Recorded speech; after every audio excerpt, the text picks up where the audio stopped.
Welcome to Living the DMV Life from Van Meter Homes. I'm Ernie Kiger, and today we'll be talking with Lacey Huber of Stone Tower Winery. Stone Tower, many of us are already very familiar with. Beautiful scenery, delicious wine, food, and music, and lots of elbow room to social distance, but I'm amazed that it is on such a valuable, large, attractive, and fertile piece of land in a place like Loudoun County, which is so close to the urban sprawl, but yet you have an oasis out there in the western part of the county. I got to know, there's got to be a history behind this. How did Stone Tower come about? Absolutely. So my Stone Tower is my family's business, and my grandparents have actually been farming here since 1975. And so the Stone Tower is on about 300 acres, and it was a cattle farm that went up for sale about 20 years ago, and my parents bought it since it was neighboring my grandparents' farm, and they had had their eye on it for years because it really is just such a beautiful view from here. And at that time, they wanted to definitely keep it in agriculture because, like you said, Loudoun County is, as it's amazing how much growth I've seen in my lifetime here. But it has such a rich agricultural history as well. And just stunning views from Stone Tower itself. So it turns out we have a pretty incredible site for growing grapes here.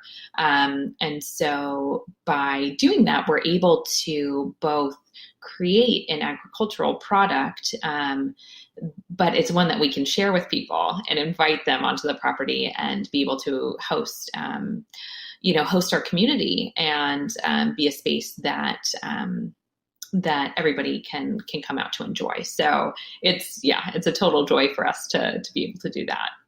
And it's a real unique opportunity for folks in Loudoun County to know what it was like around here 45, 50 years ago.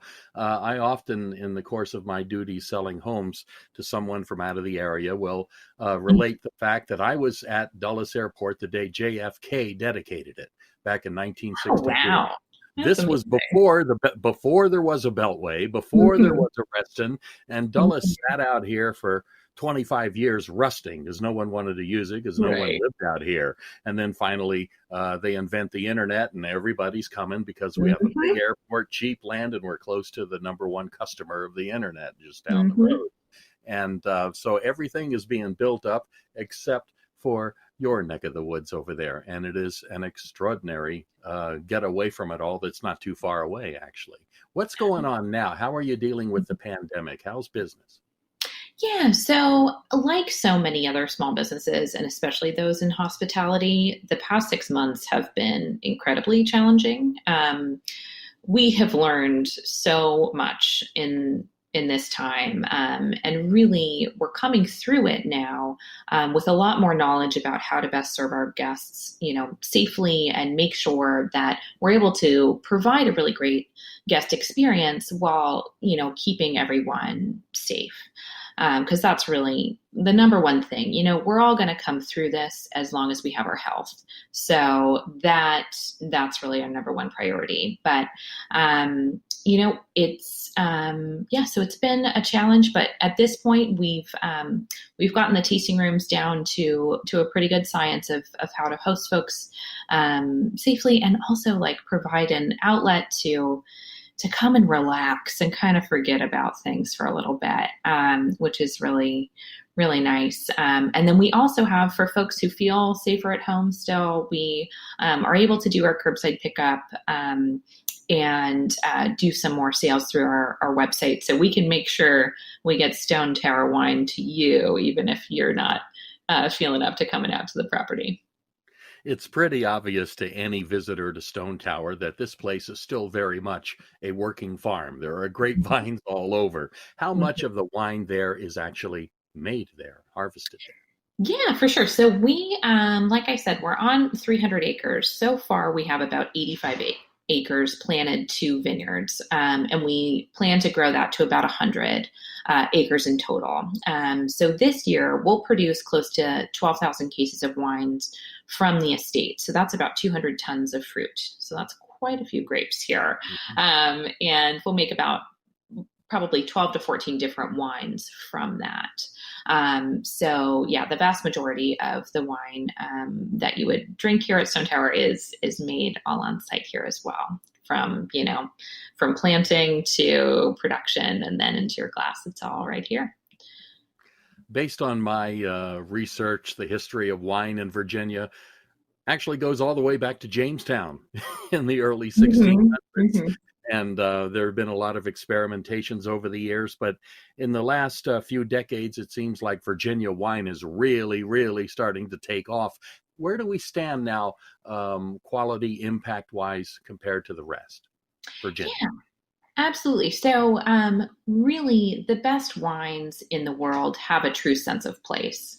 And I think Virginia wines have that in spades. So, and really, to your point, we've been farming grapes here for, over 400 years, but it's really in the past 20 to 30 years or so, Virginia farmers have been able to figure out what's truly the best practices for growing grapes here in our climate. And from that, and just a real investment in creating premium wines that can stand up to the best in the world. So a great example of this is last year, Stone Tower was invited to the Decanter Fine Wine Experience, which Decanter is an international publication that's really just, it's focused on the best wines in the world. And their Fine Wine Experience is an invitation-only event in London where about 100 wineries from across the world are invited. And so we had the opportunity to go, and it was so cool because we were situated right in between wineries from Bordeaux, France, and from Napa, California. And we had so many people coming through, all wine connoisseurs that are trying a Virginia wine for the first time ever. And we were able to talk about how we were situated right in this perfect spot between France and California, because that really is where Virginia wine is, both geographically, but then stylistically as well. So our best wines here are much more fruit forward than Bordeaux, but have more restraint and elegance than those from California. So that's where I would put Virginia in the world stage. You alluded earlier to climate conditions, the soil and the weather, and its impact on winemaking. What conditions that you face here in Virginia are good, and what are the most challenging soil, weather, climate-wise? Yeah, so really the best seasons in Virginia can be absolutely ideal. We have warm days and warm nights, which lead to really even ripening, and we can grow a wide variety of grapes here as well. So many different varietals because of that. And, if we get the right amount of rain and whatnot, that's great because it's enough to keep the vines happy as long as they're on well-drained soils. But water is really kind of the main challenge as well. So really the big issues that we can see here is because, if you've lived through a Virginia summer, it's pretty humid.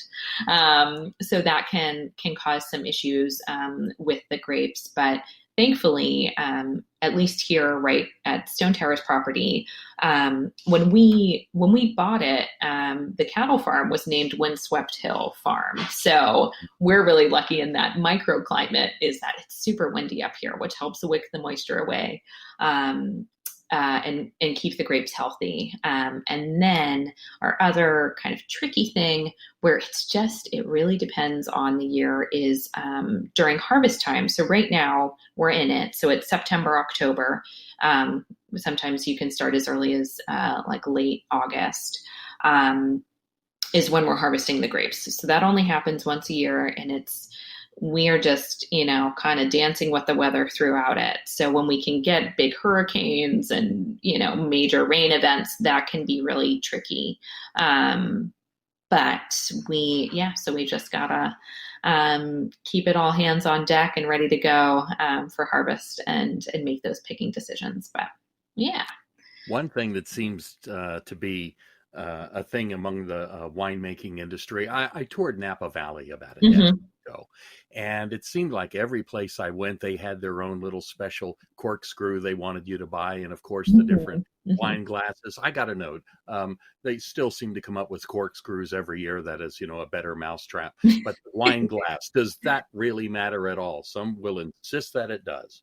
Yes. So The wine glass, the shape. glasses, yeah, wine glasses actually really do matter. I went to a Riedel glassware seminar, which Riedel makes, some of the best glassware, and it's many of the wineries here in Loudoun County will use them, and we do here at Stone Tower. And they did a practice where you taste the exact same wine in a various glasses. So you start with a solo cup and then taste varying degrees of fancy glassware, including one that's made like specifically for that wine. And it is amazing because it tastes like you're drinking completely different things based on the glass that it's coming from. So yes, it's amazing the difference that it makes, and I would highly recommend, one rule of thumb that I've heard is that, if you're drinking a $60 bottle of wine and you can drink it out of a $60 glass, then it makes for an $120 experience kind of thing. Like basically, or you can drink a $10 bottle of wine out of a $60 glass and it'll taste like a $60 wine. So that's kind of the Okay. type of thing. So a little investment in your glassware goes a long way. All But right. at the end of the day, really, my favorite glass of wine is one that I have with my best friend sitting on the porch, and it can be out of a coffee cup, and that's fine too. It's about the experience and who you're sharing it with, really. That's exactly a perfect lead into my next question. It's about the experience. Stone Tower certainly offers that. How do you Mhm. recommend a visitor make the most out of their visit to Stone Tower Winery? Absolutely. So during this time, and really any time, going to Stone Tower or any other winery, I would highly, highly recommend planning it out before arriving. So visiting our website to see what our most current offerings are, and making reservations is really the best way to make sure that you have an awesome time when you come out to the winery. So because we're back to almost normal, but we're not quite there. So by planning it out, you're really going to make the most of your time, especially when outings are so special these days. At Van Meter Homes, I already mentioned, I think you are one of the most popular R&R spots in Loudoun County for our employees. But for Mhm. those who've never been out there before, can you give us a rundown of your hours, your address, how to find you, and maybe a rundown of the popular activities there?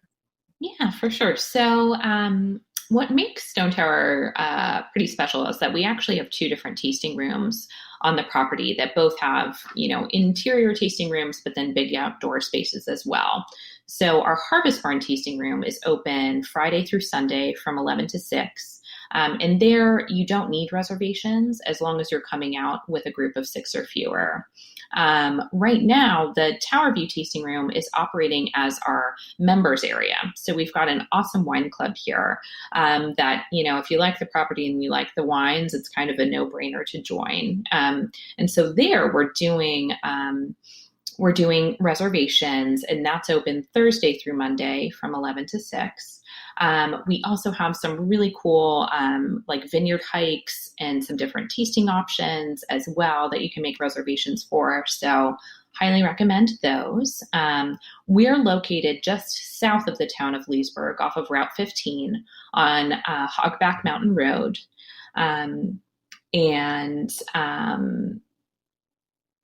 mean, it's just minutes yeah. away from all the popular neighborhoods. Yeah, absolutely. So that really kind of is the magical thing is you're just cruising down Route 15 and then you turn up this gravel road and you feel like you're in a completely different place, than the rest of Loudoun County for sure.